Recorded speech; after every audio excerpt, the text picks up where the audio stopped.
So multi-view means now, right, until now I talked about, right, 2 views. Now you can have, right, n number of views, and you can ask, right, how do I do my scene reconstruction? The whole idea being that you should be able to go around and take, right, as many views as you can. You can actually cover the object nicely, and then you can do it for your buildings or whatever, right, outside. Now the idea is that, right, multi-view, there are right, typically 2 approaches. One is what is called sequential, or what is called incremental sort of an SFM, and another is actually a parallel. Sequential and parallel, or what is called batch. Batch means you kind of operate on a certain number of them simultaneously, right? That's batch. So sequential is also called actually, incremental SFM. So sequential is kind of seldom used. Sequential actually means that, right, just like we did a triangulation, right, last time. Okay, I have actually 2 views, right, and then let's assume that it's a calibrated case or whatever. Then with 2 views, right, if I do a triangulation, then I can go like, so 1 to 2 I've done. So for example, when I go from 2 to 3. Right, again, I mean, all of this will assume that I have feature correspondences, right, based upon which I can estimate my essential matrix and all that. Then from there I get my P, and from there I can actually go back and triangulate. The only problem that happens is that your translation, right, because it involves a scale, right, it needs to be fixed. So what people typically do is, from 1 and 2, right, once you have estimated some 3D points, when you go from 2 to 3, look for at least one common point between the 2. Right, that is visible both in 1 and 2 as well as in actually, right, 2 and 3, which is common. Okay, then you kind of, right, look at what you reconstructed for that point using 1 and 2, and basically scale the translation of 2 and 3, right, by that factor. Okay, just to make sure that your translations don't. Right, I mean, there has to be what you call a systematism when you go from 1 to 2, 2 to 3, 3 to 4, right. So one way to sort of make sure that your translations are in order, right. What you do is you pick one common point or more if you wish.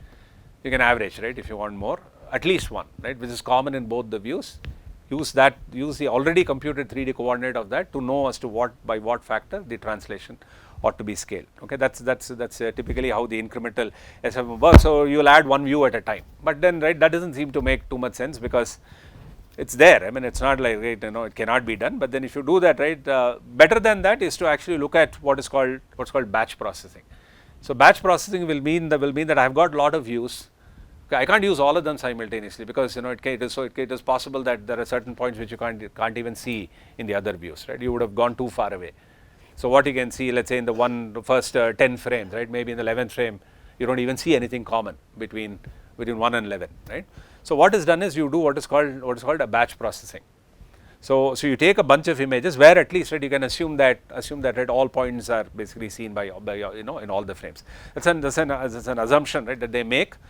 It doesn't have to be strictly obeyed, but that's a kind of an assumption that's made, and the most popular method, right, for that is what is called a factorization method. Okay, this is due to 2 people, Tomasi Kanade factorization. That's what it's called. There is actually 2 forms of this. There is a perspective model, a projection model, which is the most general, right, that we should be using, but then that's very complicated, okay, in the sense that it will take 2 to 3 classes to just do that. So instead of that, just to give you a view just to give you an idea, right, how this works, right, I'm going to use what is called a orthographic model. Like I said, right, there are actually different camera models. Okay, we have not talked about all that. So there is something called a perspective model, which is the most general that we've been using. Then depending upon certain intrinsics that you know about the camera, right, you can actually reduce it to something like, you can make it affine. Then from affine, right, you can get something like scalar orthographic. Then you see orthographic and so on. There are various models, right. We are not going to kind of look at all of that, but just that this one, it uses an orthographic model. So this is orthographic model, right? It's not there is hardly any real camera that follows an orthographic model. What does orthographic model mean? That your P matrix, right, without the extrinsics will look like this: 1 0 0 0 0 1 0 0 0 0 0 1. What has changed between the earlier and this? Whenever I was writing a perspective model, right, I had a k on the left and then something right on the right, and then I would have my extrinsic, right. So this p, what has changed between earlier and now? Can't see. Third row had usually one would be there, right, incorporating involving z, right. Now this won't involve z. So what this actually means is that the assumption is that the camera center is sufficiently far away from the image plane, so that you can make the assumption that the rays that are actually falling from the object onto the image plane are actually orthogonal to the image plane. So it's like you're getting a bunch of parallel rays. So it's like saying the camera center, right, is very far away. Right? That's when the orthographic model is valid. Right? Now it's not true that your regular cameras will follow this, but then there is something called a telecentric lens which actually uses this orthographic model, which actually works on this principle, and except that the camera is kind of is built that way, and it's used in industrial inspection, because in industrial inspection, right, if you move an object behind or front, right, when they do this, let's say you have a conveyor belt in which objects are going and you want to recognize an object, if that object comes forward or backward, right, with respect to the camera, if the scale changes of the object, right, then you have to train machine learning and all, right, to accommodate for scale and all that. Whereas orthographic means wherever you are, right, I don't get a sense for size at all. It will all look the same, because it's like, right, it's like, so what will be your small x in terms of the scene? The capital X, small y, capital Y, right. There's no sort of a dependence on z at all. So it basically means that either I keep it here, I get the same image. If I push it back, I get the same image. If I bring it back, I get the same image. That means that it totally becomes independent of z, right. That's why it's called an orthographic model, and it's not like it's like I said, right. Most camera models do not follow this law, but a telecentric lens and all does it, and this is actually sometimes people use these camera models in order to just bring in. In order to just see, right, in order to make matters a little simple, so that things don't become unwieldy. For example, the same thing, right, if I did using a perspective model, right, it will become very complicated. So the idea is to just convey that when you want to do this kind of structure from motion, even with just with an orthographic model, which is a simplification, but even this will actually require some effort, right, as we will see. Okay, now the first thing, right, that happens with respect to an orthographic model, right, is this. So if you have So what this means is that, so now, right, I am just going to use UV and 1, because just to stick to this common literature, okay, literature on this factorization method uses UV instead of small x, small y. So just to stick to standard notation for this method, right, I am using UV1. Therefore, right, you can kind of look at this as let's say 1 0 0 0 0 1 0 0 0 0 0 1, and then if you have an extrinsics coming in, so that's like R T 0 transpose 1, and then, right, you have right, x tilde, which is x y z 1, right. This is what you have. Now what you can do is, right, you can actually show that, right, this is equal to, this is simple to show, this can be shown as R1 transpose T1, R2 transpose T2, and then 0 transpose 1 into x y z 1. Okay, this is all simple. Okay, I'm not going to. So what is R1 transpose? Just the first row of R. R2 transpose is the second row of R, and because of this model, right, what is happening is R3 transpose in fact has no role to play, and similarly T3, as you can see, has no role to play because of the model, right, which you are using, which is an orthographic model. Okay, and then sorry, plus yeah, so okay, so yeah, so I think this you can simplify. If I just pull out U and V, right, then this you can write as R1 transpose R2 transpose, right, x y z plus this guy T1 T2. That is T1 T2 are the first two elements of T. R1 and R2 are R1 transpose and R2 transpose are the kind of two rows of first two rows of R. Okay. Now this is how actually it will simplify this, because we are using an orthographic model. Okay. Otherwise you will have right, other things coming in. So the idea is this, right. So the idea is like this. So if you take, so right, I'm going to introduce a notation which says that UFQ and VFQ. Okay, what this means is that you have, let's say, okay, now suppose you have q points in all. See, ideally, right, what do you want to do? We want to do structure from motion, right?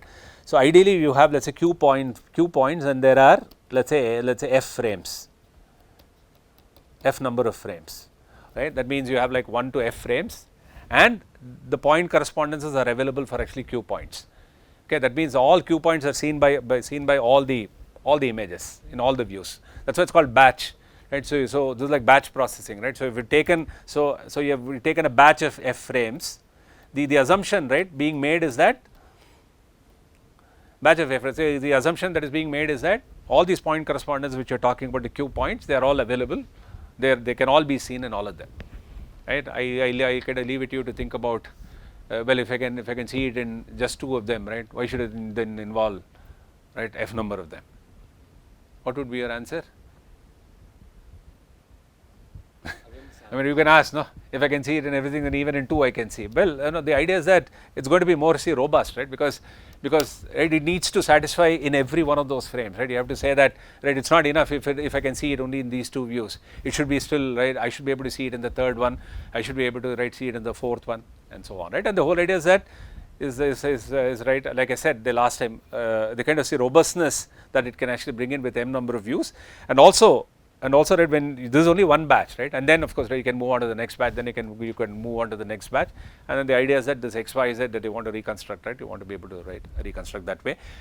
There is something called a bundle adjustment, which I will do in the next class, where let's say none of these needs to be valid. Okay, for this method it requires this, but even this you can actually ask, if I can see it in 2 views, if I'm putting a constraint that I can see it all of them, why can't I just use the first 2, right? But the idea is that there is going to be robustness, but in reality you don't need any of this. A bundler, right, as it is called, does not need any of these assumptions. Okay, but this is for this method.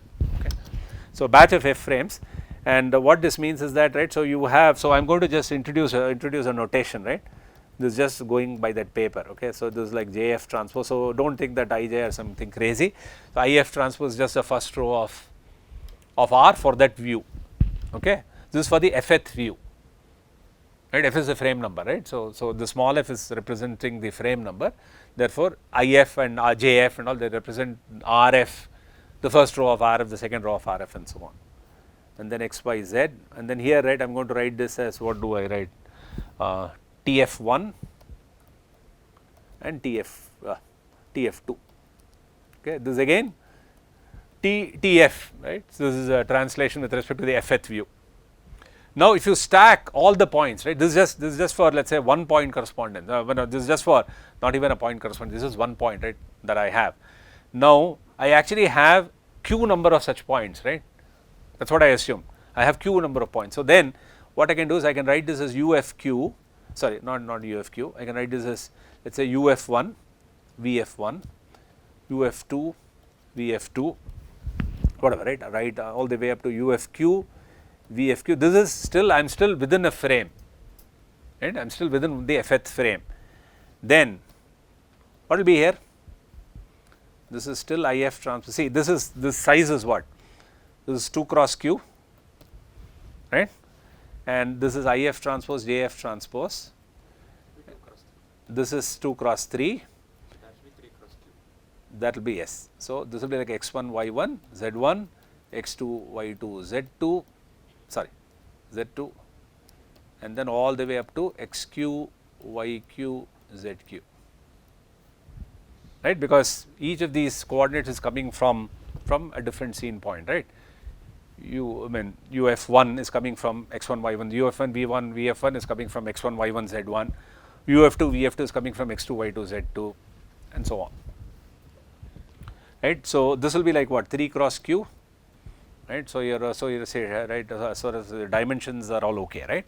Plus what do you have here? There should be translation, no? T1, T1F, T2F. No, then what is it like? So let's say, suppose I write this as TF. It's in fact TF all the way. Yeah, right, no? Because we are still in this fth frame, right? Actually, it has to be DF only, right, all the way. It cannot be T11, T21 and all. This is for the fth frame. right? That's why I mean it just looked a little crazy, but yeah, that's how it is.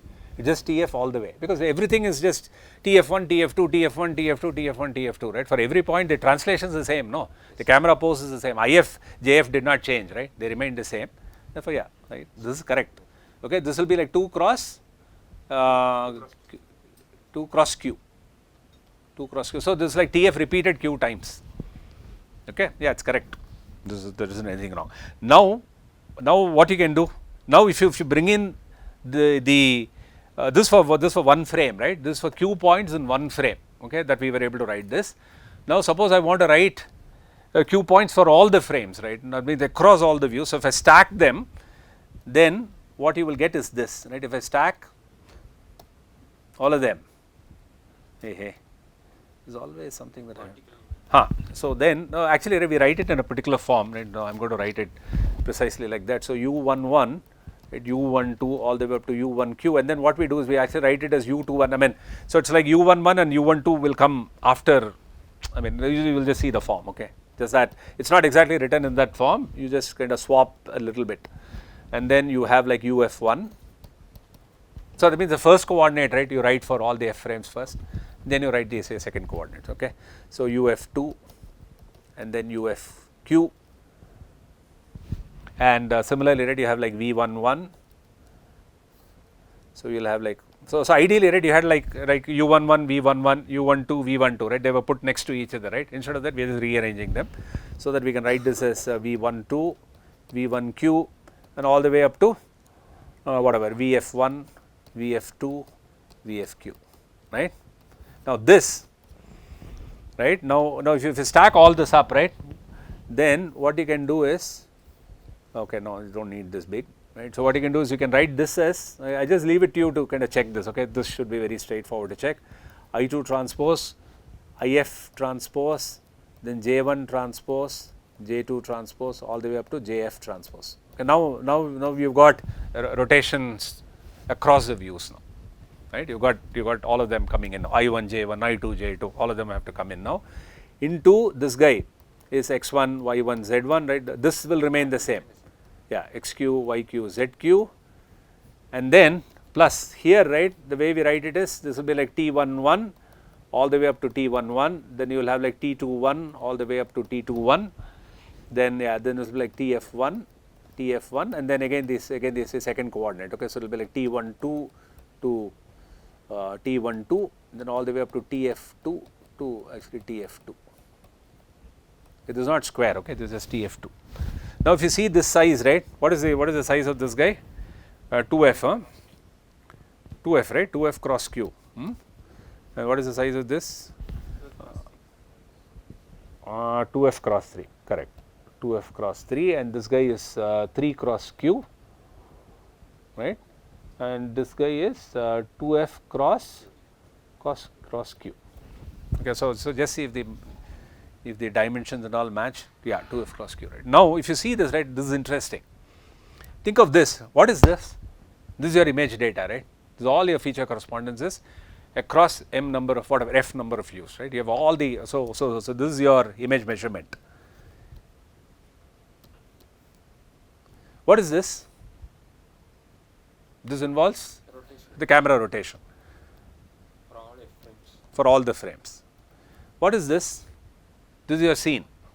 This is just your scene, right? X, Y, Z. So this is your 3D structure, and this is your the camera translation, right? So what this means is now I hope you can see the structure from motion problem, right? What now you have like on the left you've got all the you've accumulated all the data that you have, the correspondences that you have. Of course, so what this means is that if you kind of walk along a column, right? If you kind of go down a column, it'll be the if you go along a column, it will be the same point appearing in f number of views, right? One column is like the same correspondence, the same point appearing in f number of frames.